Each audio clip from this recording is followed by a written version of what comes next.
Okay, so here's the final videos of all the examples that involves looping. And the example here is the most realistic. We're going to calculate the final grades. So here's the problem. The program is going to ask the user to input the number of students to be processed. And then for each student, the program asks his or her assignment grade, which will be weighted 20%, the midterm grade, which will be weighted 35%, and the final exam grade, which will be weighted 45%. Then the program calculates the final grade for that student, and then finally the program displays his or her name and also his or her final grade. And then at the very end, the program calculates the average of all students' final grades and then prints this average of these all students' final grades. Okay. As I usually say, you may create the flowchart from anywhere you like. You may start from anywhere, but if you do not have the idea, just follow the points from the problem. So here it says the program asks the user to input the number of students. Okay, so let's just do it. Draw a parallelogram. It is for representing the input. And we say the program will read the number of students. Okay, and then we're going to store this thing here, the number of students that we have, in a variable called total data. Okay, and then it says the program asks these things here for a particular student, right? Because it says for each student, assignment grade, midterm grade, final exam grade. So let's do it. So again, the program will ask for an input from the user. So the program will read the student D's name, assignment, midterm, and final. So here I put student D because I would like to say that this thing here is for a particular student. Okay, so just for one individual. So I call it student D. For this student D, I will ask and store his or her name in the variable that is called name, assignment, and then I will store it in the variable called sig, S-I-G, midterm in the variable mid, and final in the variable fin. Okay. Once I have asked all those grades, I will calculate the final grade using all the weights here. So I will calculate the final grade of student D with the formula 0.2 times sig plus 0.35 times mid plus 0.45 times fin. And then I will store the result in a variable called FG. So FG is the final grade for a particular student, in which I call it student D here. And then here it says, still in point 2, it says the program displays his or her name and his or her final grade. So let's just do it. Display means another parallelogram, and then we will display the name of this student and the FG or the final grade of this student. Now we're moving on to the third point. It says here, program calculates the average of all students' final grades and prints it. So calculate something, we have a rectangular.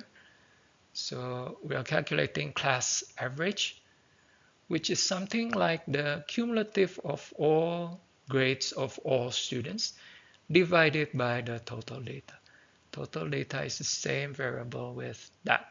Okay, so we have the cumulative of all final grades divided by the total data.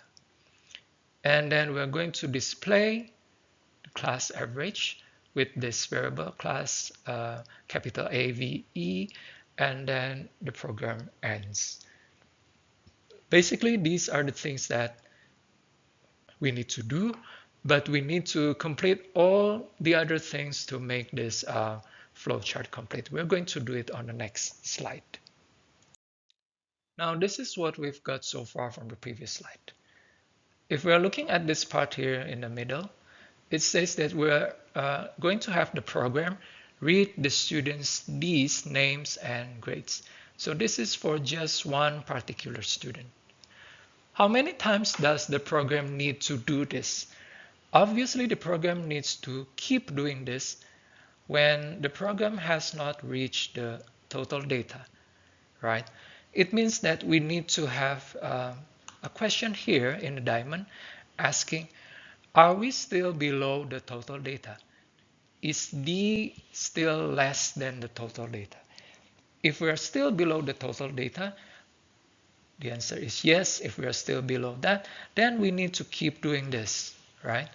Reading the student's name and grades, calculating his or her final grades, display the name and final grade for that particular student. We should do that if we are still below the total data. However, if D is not less than total data, the answer is no. If this is the case, then it means we have finished with all the data that we are supposed to input. We have finished with all the data that we need to input. We have finished processing all students. It means that we are ready to go here to calculate the average. Okay, so if the answer is no for this question, is D less than total data? If the answer is no, we are going to this part here, calculate the class average. Okay. Now, if we have D as the record of how many students that we have processed so far, we need to keep updating the D. So here's the part where we are going to update the D. D equals D plus 1.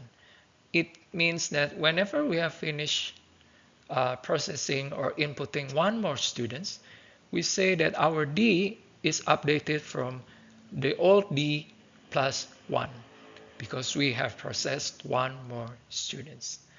Similarly, for the variable cumul here, we need to update that variable, saying that the variable cumul equals the old value of the cumulative plus the latest final grade of the latest student. By doing this, we are going to have the cumulative of all the final grades of all students that we have processed so far. Okay, so we keep updating the cumulative variable, so we have the cumulative final grades for all students. We also keep updating the D, so we know whether we still need to keep doing this or we can stop because we have reached the total data. So from this update rectangle, we are going back to the question. Are we still below the total data or are we not? Okay.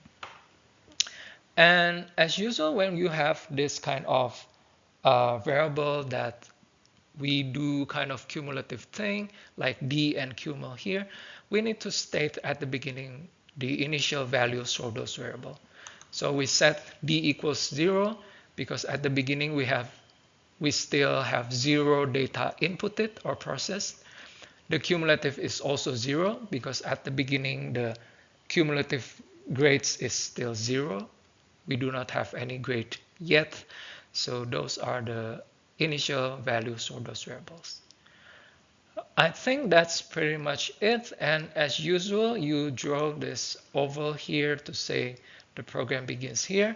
And then at this part, you declare all the variables that you use along with the type of the variables.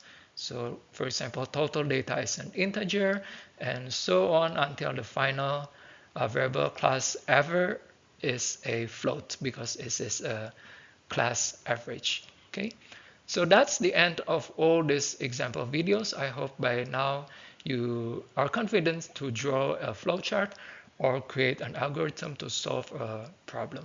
Okay, thank you for watching.